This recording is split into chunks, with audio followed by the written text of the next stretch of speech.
The invitation to my father's 60th birthday celebration sat unopened on my desk for 3 weeks. Bold embossed lettering, heavy cream paper, everything about it screamed expensive and exclusive, just like my family pretended to be. I knew what would happen if I went. The same thing that happened at every family gathering for the past 15 years. "Emma's here," my sister Olivia would announce, her voice dripping with fake sympathy. Still wearing those discount store clothes. I ran my fingers over the envelope, remembering last year's Christmas dinner. They'd seated me at the far end of the table, away from the successful family members. My crime? Building my own investment firm instead of joining the family business. "Ms. Harrison." My assistant's voice crackled through the intercom. "The paperwork from Sterling Investments just arrived. Would you like to review it now?" I smiled, pushing the invitation aside. "Bring it in, Marie." Sterling Investments, my family's pride and joy. The company that managed not only our family's considerable wealth, but also the retirement funds of half the city's elite. My father had built it from nothing, turning it into a financial powerhouse through sheer determination and ruthless business tactics. The same tactics he used on his own daughter. "You'll never make it in finance," he'd said when I announced my plans to start my own firm. "This isn't a game for little girls playing with daddy's money."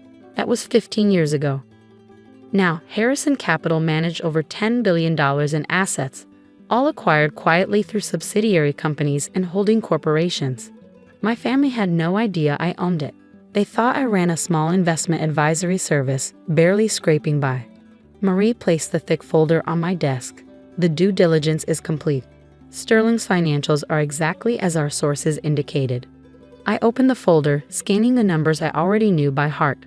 My father's company was in trouble. Years of risky investments and poor management had left them vulnerable.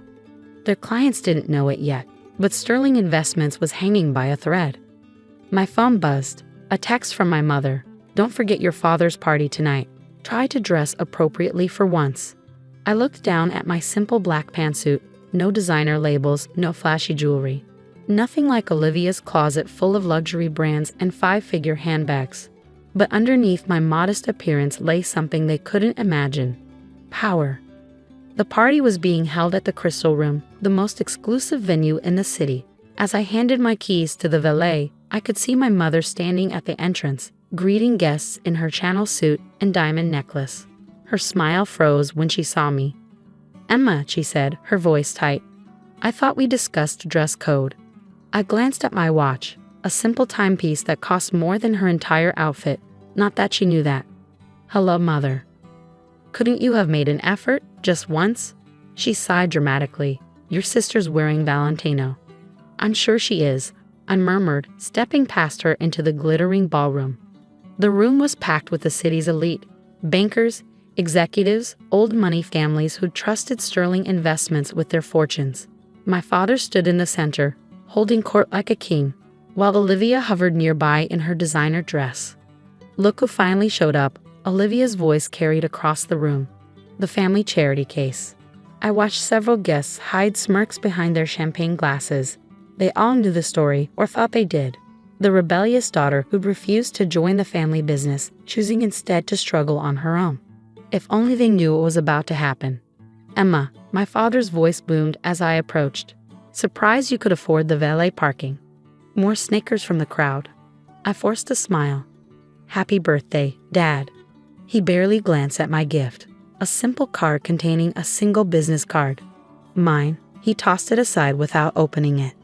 "Your sister just made junior partner at Sterling," he announced proudly, following in my footsteps, unlike some people.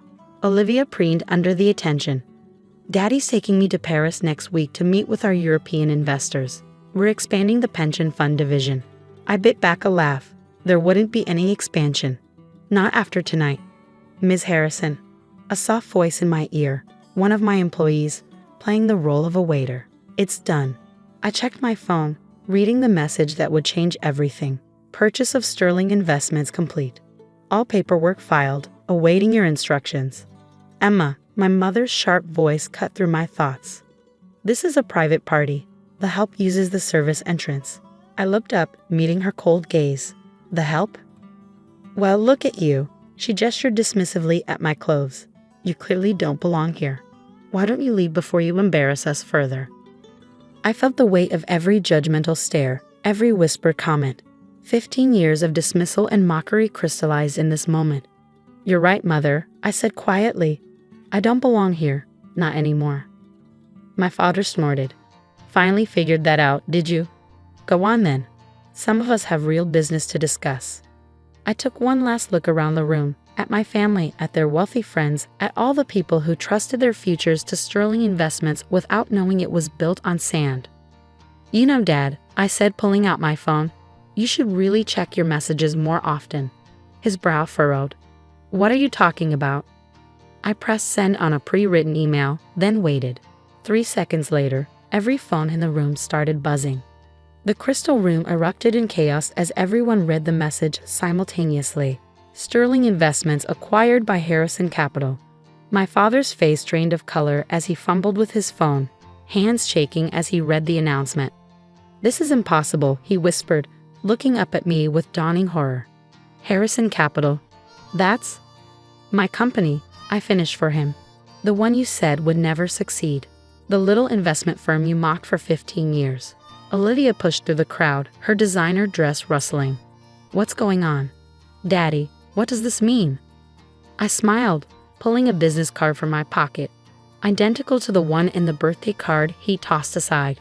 "It means, dear sister, that your trip to Paris is canceled, along with your promotion to junior partner."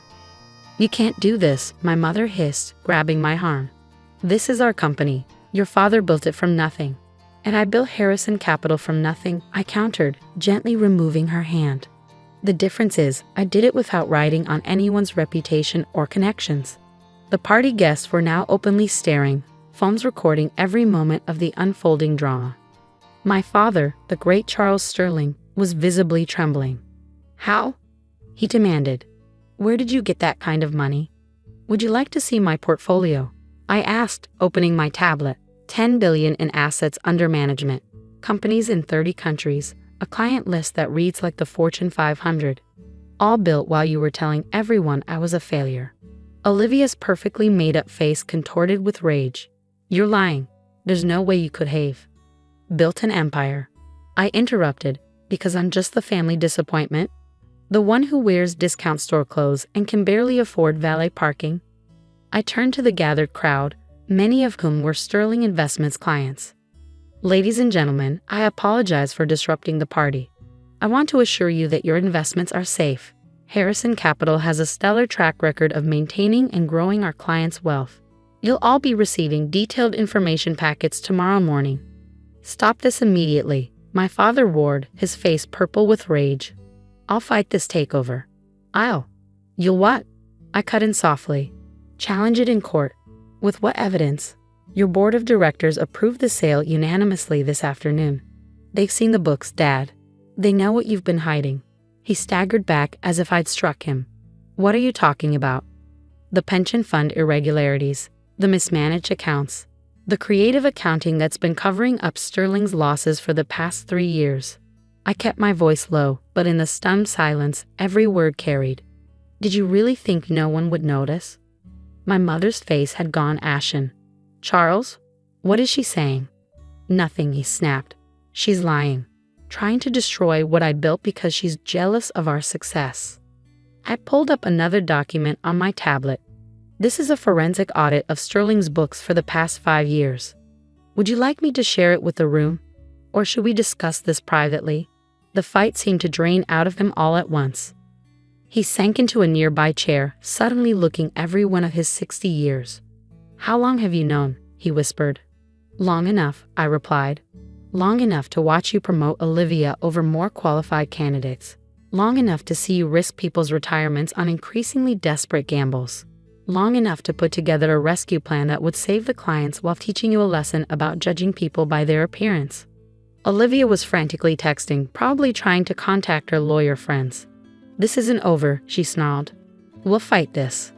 "With what money?" I asked mildly. "Your trust fund is managed by Sterling Investments, which is now Harrison Capital. Your salary comes from Sterling, which is now mine. Even that Valentino dress you're wearing? Charged to a company account that's now frozen." The room had grown deathly quiet. Everyone was watching the mighty Sterling family crumble in real time. Ms. Harrison. Marie appeared at my elbow, tablet in hand. The transition team is ready to begin first thing tomorrow morning. Thank you, Marie. I turned back to my family. Don't worry. Unlike you, I don't believe in public humiliation. We'll handle this professionally. My mother finally found her voice. You're enjoying this, aren't you? Destroying your father's legacy? His legacy? I laughed softly. His legacy was teaching me that nothing matters except the bottom line. That family loyalty means nothing compared to financial success. I learned those lessons well, don't you think? I moved toward the exit, then paused. Oh, and Mom, this discount store suit, it's bespoke from Milan. I just don't feel the need to broadcast my wealth to feel successful. The next few weeks were a whirlwind of activity. Sterling Investments was integrated into Harrison Capital, with most employees keeping their jobs, except for the senior management that had enabled my father's risky schemes. Olivia tried to sue, claiming family rights to the company. Her case was dismissed when our lawyers produced evidence of her own financial misconduct, padding expense accounts, creating fake client meetings for luxury trips. My father retreated to their vacation home, refusing to speak to anyone.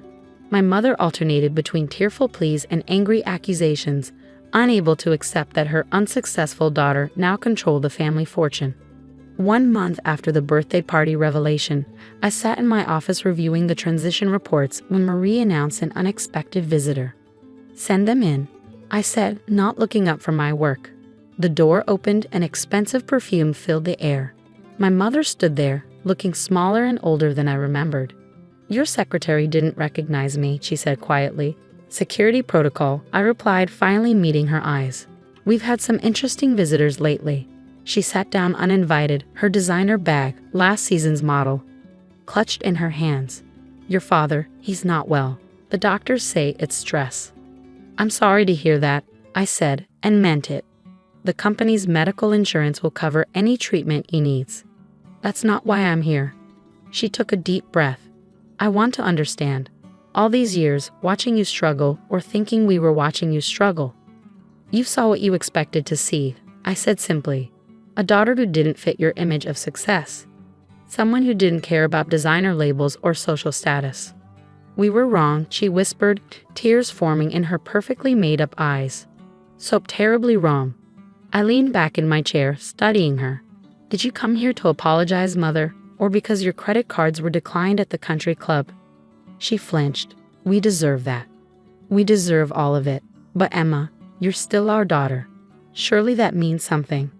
It meant nothing when I needed your support, I said calmly. Why should it mean something now that I don't? A tear slipped down her cheek. Because we've learned. Because seeing everything you've built, everything you've become, we're proud of you, Emma, even if we don't deserve to be. I stood up and walked to the window, looking out at the city where my company had become a major force. Pride is easy when success is visible, Mother. The question is, would you have been proud of me during the struggle? When I was working 18-hour days, reinvesting every penny into building something real. No, she admitted softly. We wouldn't have been. And that's our shame to carry. I turned back to face her. Olivia called yesterday. She wants a job at Harrison. And I told her what Dad told me 15 years ago. Get some real experience first. Stop relying on family connections. She nodded slowly. She's living in our guest room now. Her credit cards, her accounts, have been frozen pending investigation. I finished. Actions have consequences, Mother. Even for the golden child.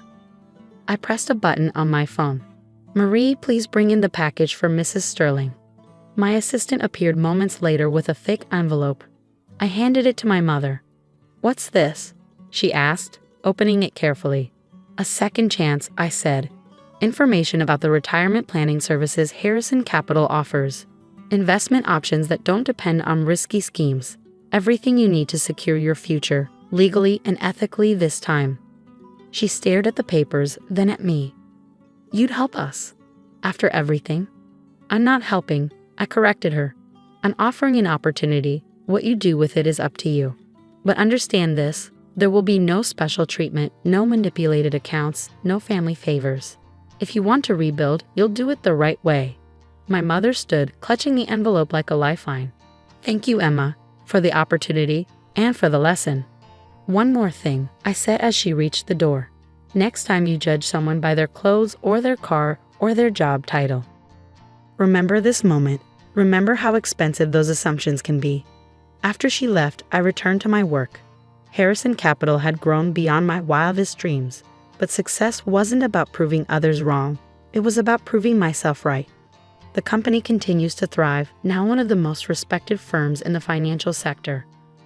My father eventually returned to work as a regular investment advisor, learning humility and proper risk management. Olivia found a job at a small financial planning office, finally understanding the value of hard work. And me? I still keep my first business plan framed in my office, written on cheap paper with a drugstore pen. It reminds me that true worth isn't measured in designer labels or social status, but in what you build and how you build it. Sometimes the best revenge isn't destroying someone's world, it's showing them that their world was built on illusions all along.